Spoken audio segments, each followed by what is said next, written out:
Heading डालो बाष्पीकरण है। ये बाष्पीकरण अभी थोड़ी देर पहले पढ़ा भी अपन ने, ठीक है। हाँ, बाष्पीकरण, बाष्पीकरण क्या है, ठीक है, इसके बारे में पढ़ेंगे अपन लोग।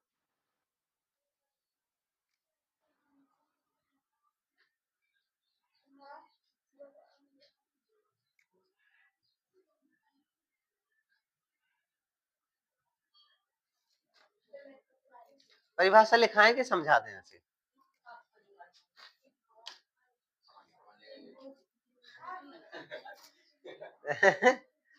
समझ में नहीं आएगा?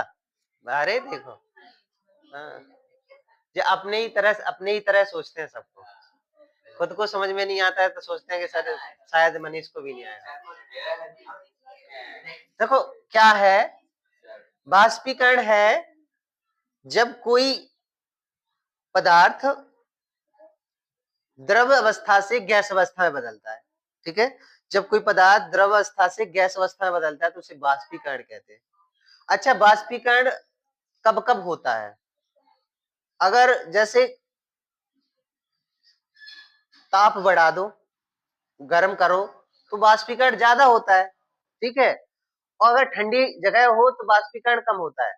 लेकिन ऐसा नहीं है कि बाष्पीकरण होता नहीं है। अगर ठंडी जगह है तब भी बाष्पीकरण होगा, गर्म करो तब भी बाष्पीकरण होगा। हाँ, ज्यादा और कम का फर्क पड़ जाता है। जैसे एक मतलब कटोरे में जल रखो और वो कुछ दिनों बाद उड़ जाता है, तो वो जल जाता कहाँ है, क्या कारण है? तो वो जल कहाँ जाता है? बाष्प बन के उड़ जाता है ना। तो वही चीज क्या है?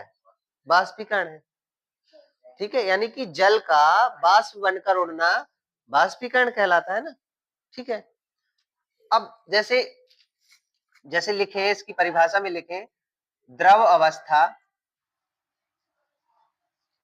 का बाष्प बनकर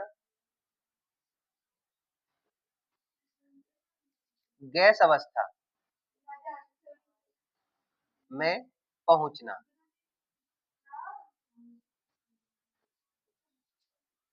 बाष्पीकरण कहलाता है। यानी कि द्रव अवस्था का बाष्प बनकर गैस अवस्था में पहुंचना क्या कहलाता है? बाष्पीकरण होता है। जैसे हम कहें जल का बाष्प बनना,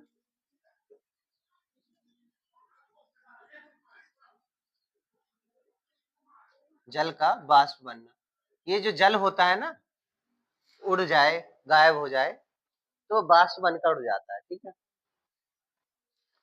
अच्छा, इनको जो बाष्पीकरण है उसको प्रभावित करने वाले कारक कौन कौन होते हैं? बाष्पीकरण को प्रभावित करने वाले कारक कौन कौन होते हैं? तो लिखेंगे बाष्पीकरण को प्रभावित करने वाले कारक, जैसे हम पहला मान लेते हैं क्षेत्रफल, दूसरा ताप, तीसरा आर्द्रता,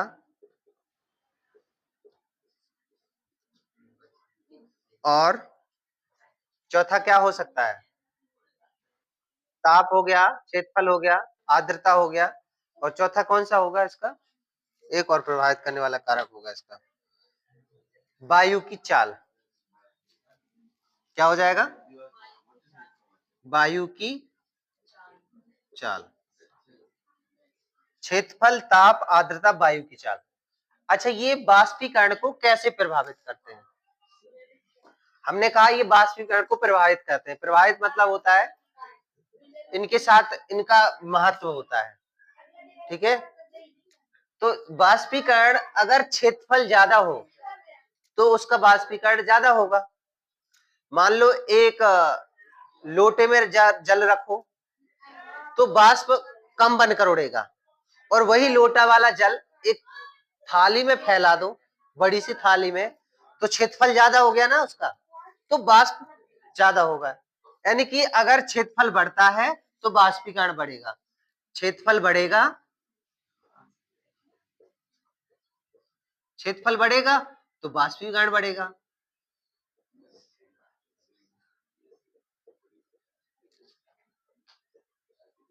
यानी क्षेत्रफल बढ़ा दें तो वाष्पीकरण बढ़ता है, ठीक है। अगर किसी द्रव का क्षेत्रफल बढ़ा दें तो वाष्पीकरण क्या होगा, बढ़ जाएगा। लोटे की जगह एक थाली में फैला दो तो वाष्पीकरण ज्यादा होता है, अगर कहें क्षेत्रफल कम कर दे तो वाष्पीकरण भी कम होगा। अगर जैसे थाली में रखा है जल तो वो ज्यादा उड़ेगा, और लोटे में रखा है वही जल तो वो कम उड़ेगा, क्योंकि क्षेत्रफल कम है तब कम उड़ता है। ताप, अगर हम ताप बढ़ा दें, मान लो उसे गर्म ज्यादा करें तो जल्दी जल्दी वाष्प बनकर उड़ेगा, ठीक है। उसके जो कण है वो गतिशील होंगे तो वाष्प बनकर जल्दी जल्दी उड़ेगा। और अगर ताप कम कर दे तो वाष्पीकरण कम हो जाएगा। यानी कि ताप बढ़ाने पर वाष्पीकरण बढ़ता है, ताप बढ़ाने पर वाष्पीकरण अधिक होगा, ठीक है। तो ताप बढ़ा दे तो वाष्प, जैसे मान लो देखना, जो आग पे गर्म करते हैं ना पानी, तो जब आग धीमी आंच पर गर्म करो तो कम भाप बनकर उड़ता है, अच्छी गर्म आंच पे गर्म करो पानी तो क्या होता है, जल्दी जल्दी वाष्प बनकर उड़ जाता है। जैसे सब्जी बनाते हैं उसका पानी नहीं देखते कितने जल्दी उड़ जाता है, उड़ जाता है अगर गर्म हो तब, और कम गर्म हो तो नहीं उड़ता है ना, तो दिखता भी नहीं है, वाष्प बनकर उड़ जाता है। जितना अधिक गर्म करोगे वाष्पीकरण उतना अधिक होता है, ठीक है। इसके बाद आर्द्रता, आर्द्रता मतलब होता है, आर्द्रता का मतलब होता है नमी, आर्द्रता का मतलब क्या होता है, नमी, ठीक है। तो अगर ठंडी जगह पे पानी है, अगर ठंडी जगह पे रखोगे पानी को तो वाष्पीकरण क्या होगा, कम होगा। यानी कि आर्द्रता अगर अधिक है तो वाष्पीकरण क्या होगा, कम। तो आर्द्रता कम है तो वाष्पीकरण अधिक होगा, समझ रहे हैं ना। अगर तुम्हारा आर्द्रता क्या है, आर्द्रता है कम, आर्द्रता कम है, नमी कम है, तो वाष्पीकरण क्या होगा, अधिक होगा। तो क्या होगा, वाष्पीकरण अधिक होगा, ठीक है। जैसे मान लो ठंडे इलाके हैं, उधर पानी कम उड़ता है, वाष्पीकरण, नमी का मतलब होता है ठंडी जगह, तो ठंडी जगह पे तो पानी कम उड़ता है ना वाष्प बनकर, ठीक है। अगर गर्म आर्द्रता जैसे कम हो, नमी कम हो, तो तुम जान लो कि रेगिस्तान में पानी, जैसे रेगिस्तान में आर्द्रता बिल्कुल नहीं होती है, बहुत ही कम आर्द्रता होती है, नमी बहुत कम होती है, तो उधर तो पानी कैसी स्पीड में उड़ेगा, बहुत ही तेज उड़ेगा ना, अधिक वाष्पीकरण होगा उधर, होगा कि नहीं होगा। ऐसी वायु की चाल, अगर वायु की चाल अधिक होगी तो वाष्पीकरण भी अधिक होगा। वायु की चाल क्या हो, वायु की चाल अधिक हो तो वाष्पीकरण अधिक होगा, तो वाष्पीकरण अधिक होगा, ध्यान रखना, ठीक है। तो ये हो गया तुम्हारे वाष्पीकरण, और वाष्पीकरण यानी वाष्पीकरण को प्रभावित करने वाले कारक, ठीक है। और आगे क्या पढ़ेंगे, वाष्पीकरण से संबंधित कुछ चीजें पढ़ेंगे आगे, ठीक है, इतना नोट कर लो। परिवर्तन और वाष्पीकरण पढ़ा था।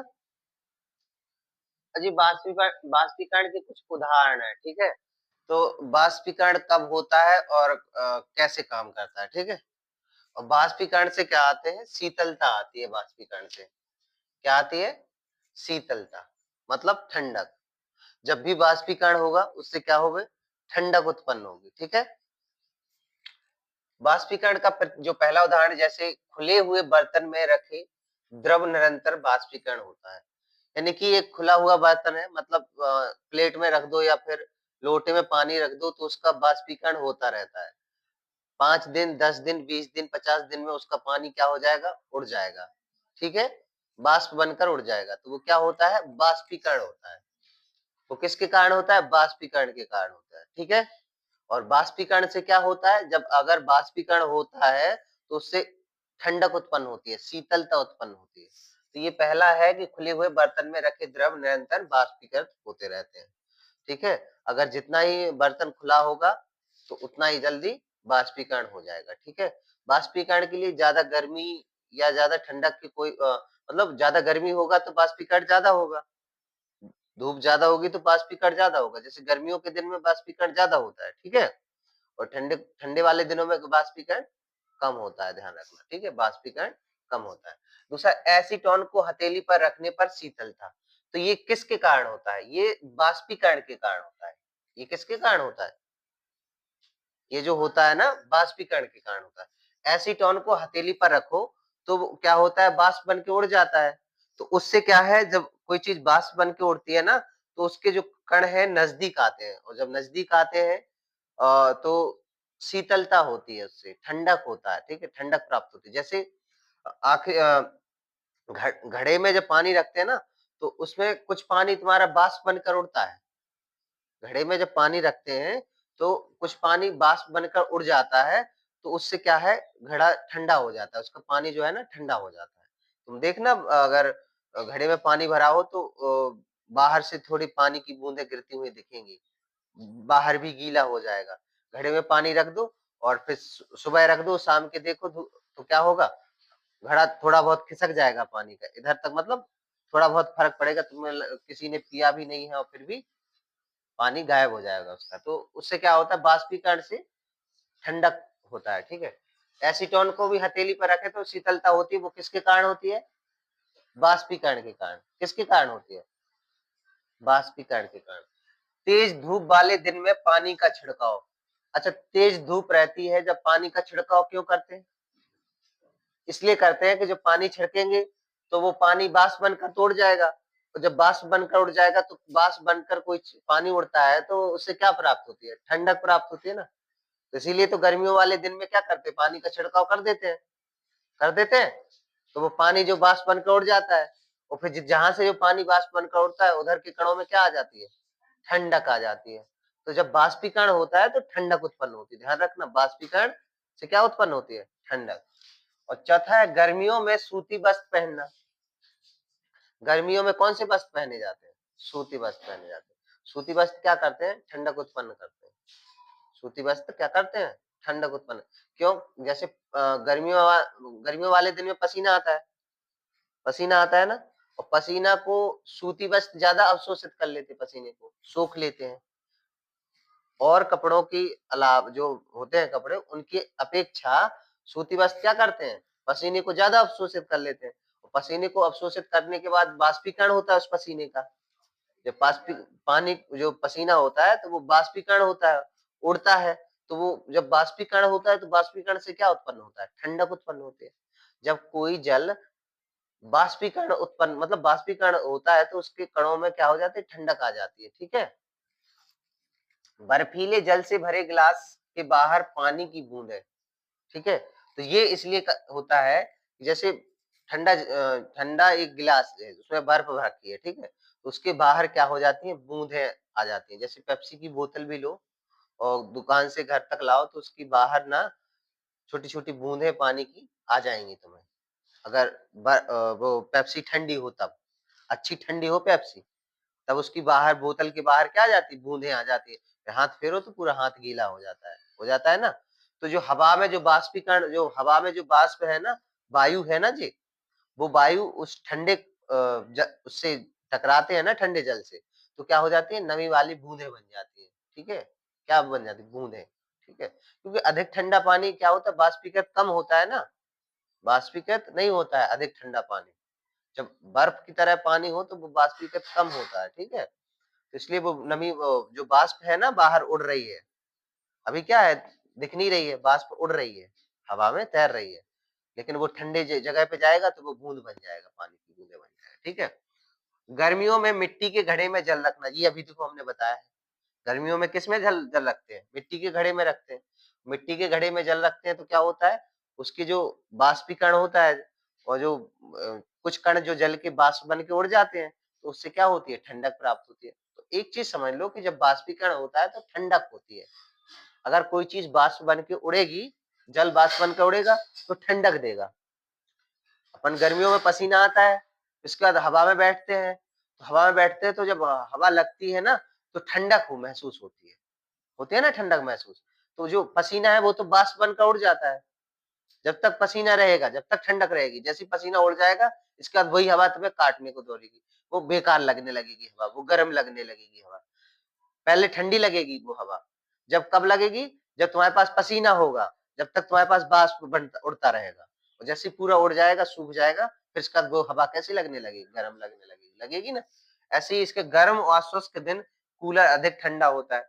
और ये गर्मियों वाले दिनों में कूलर ठंडा होता है। कैसे होता है? ठंडे वाले दिनों में भी कूलर चलाओ तो इतना ठंडा नहीं देता, लगता है। वैसे होता तो ठंडा ही है, लेकिन गर्मियों वाले दिन में ठंडा महसूस होता है। क्यों? क्योंकि जब वो पानी होता है, जब पीछे से निकलता है ना, जो पानी बगल से, साइड से, पीछे से, तो वो बाष्प बनकर उड़ता है। जब बाष्प बनकर उड़ता है तो वो ठंडक प्राप्त करता है, ठंडक। बाष्पीकरण से क्या उत्पन्न होती है? ठंडक। एक चीज दिमाग में सेट कर लो, बाष्पीकरण होगा तो ठंडक होगी। जब कोई चीज जल बाष्प बनकर उड़ेगा तो ठंडक होगी, ठीक है। गरम चाय फूंक मारने से आसानी से पी सकते हैं। अब गरम चाय, चाय गरम है, फूंक मारो तो क्या होगा? बाष्पीकरण होगा चाय का। चाय का बाष्पीकरण होगा तो वो चाय क्या होगी? थोड़ी ठंडी होगी ताकि पी सके। समझ रहे हैं ना? ऐसी पियो तो आसानी से नहीं पीता। और फूंक मार के पीते हैं ना, तो वो ठंडी होती है, थोड़ी ठंडी महसूस होती है ना, तो वो बाष्पीकरण हो जाता है उसका। कुछ जल जो चाय के साथ जो जल है वो बाष्पीकृत हो जाता है। बाष्पीकृत हो जाता है तो ठंडक प्राप्त होती है, तो ठंडक प्राप्त होती है तो आसानी से पी सकते हैं। तो ये बाष्पीकरण से शीतलता, यानी कि बाष्पीकरण जब भी होता है उससे क्या होती है? शीतलता होती है। ठीक है, नोट कर लो जिसने नहीं किया।